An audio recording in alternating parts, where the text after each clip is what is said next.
السلام علیکم ناظرین، میرا نام سہیل ہے۔ میری عمر 15 سال ہے۔ میرے ماں باپ بچپن سے ہی اس دنیا سے چلے گئے تھے۔ میرے چاچو نے مجھے پالا تھا۔ میرے چاچو چاچی کی عمر تقریباً 35 سال ہے اور وہ دونوں اولاد کی نعمت سے محروم ہیں۔ میرے ماں باپ کے گزر جانے کے بعد چاچو نے مجھے اپنے پاس رکھ لیا تھا۔ چاچو اور چاچی میرے سے بہت پیار کرتے تھے۔ چاچو کی اپنی موٹر سائیکل مکینک کی شاپ تھی اور چاچو کا شو روم بھی تھا، اس لیے چاچو کھاتے پیتے گھرانے سے تھے اور وہ میرا کافی خیال رکھتے تھے۔ چاچو میری ہر خواہش کو پورا کرتے۔ میں دن کو چاچو کے پاس دکان پر ہی ہوتا تھا اور دوپہر کے وقت گھر میں کھانے لینے آتا۔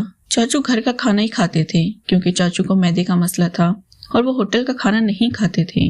ہمارا گھر آزاد کشمیر میں ہے، تقریباً آدھے گھنٹے کی مسافت پر ہی ہمارا گھر تھا اور دکان تھی، اس لیے چاچو مجھے موٹر سائیکل پر گھر بھیج دیتے تھے اور میں چاچی سے کھانا لے کر آ جاتا تھا۔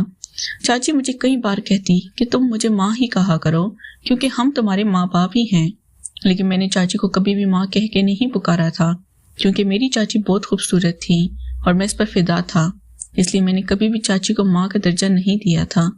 چاچو اس بات پر کافی غصہ کرتے تھے اور کہتے تھے کہ ہم تمہارے ماں باپ ہی ہیں، اس لیے آپ ہمیں امی ابو کہہ کے پکارا کرو، لیکن میں تھا کہ میں چاچی کی خوبصورتی پر دل ہار بیٹھا تھا اور میں اپنی نیت بدل چکا تھا، اس لیے میں چاچی کو کبھی بھی ماں کا درجہ نہیں دیتا تھا۔ ایک دن دوپہر کا وقت تھا، چاچو نے مجھے گھر میں کھانا لینے کے لیے بھیجا تو چاچی گھر میں ہی موجود تھی اور ایسی حالت میں تھی کہ دیکھ کر میں پاگل ہو گیا تھا کیونکہ چاچی کو کچھ درد تھا اور وہ اس درد کے لیے ایک ٹوٹکا کر رہی تھی۔ میں نے جب چاچی کو اس حالت میں دیکھا تو میرے تو طوطے اڑ گئے تھے کیونکہ چاچی اتنی خوبصورت تھی اور ایسے منظر میں نے پہلی دفعہ دیکھا تھا، جو کہ منظر پہلے چاچو ہی دیکھا کرتے تھے۔ میں نے کبھی بھی ایسا منظر نہیں دیکھا تھا۔ وہ منظر دیکھنے کے بعد اب میں تو چاچی کا عاشق بن گیا تھا اور چاہتا تھا کہ کب چاچی میرے قابو آئے اور میں اس کے ساتھ وہ کھیل کھیلوں۔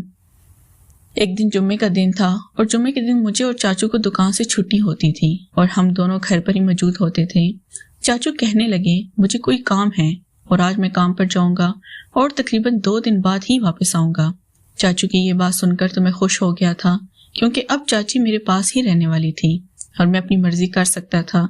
چاچو جب اپنی تیاری کر کے چلے گئے تو میں ان کو بائک پر چھوڑ آیا تھا۔ واپسی پر میں چاچی کے لیے کافی سارے گفٹ لایا تھا اور آئس کریم لایا کیونکہ چاچی کو آئس کریم بہت پسند تھی۔ آئس کریم کھانے کے بعد چاچی خوش ہو گئی تھی اور میرے ساتھ ہنس کر باتیں کرنے لگی تھی، لیکن میں نے چاچی کو اپنی ڈیمانڈ رکھ دی تھی۔ چاچی میری بات سن کر حیران ہو گئی اور کہنے لگی تھی بیٹا تمہاری یہ بات مجھے اچھی نہیں لگی، میں سب بالکل بھی نہیں کر سکتی، البتہ میری ایک دوست ہے میں اس کو بلا لوں گی۔ میں بھی چاچی کی بات مان گیا اور ان سے معافی مانگنے لگا۔ مجھے اپنی غلطی کا احساس ہو گیا تھا، اس لیے چاچی مجھے اپنی اس دوست کے پاس لے گئی تھی۔ میں نے چاچی کے اس دوست کے ساتھ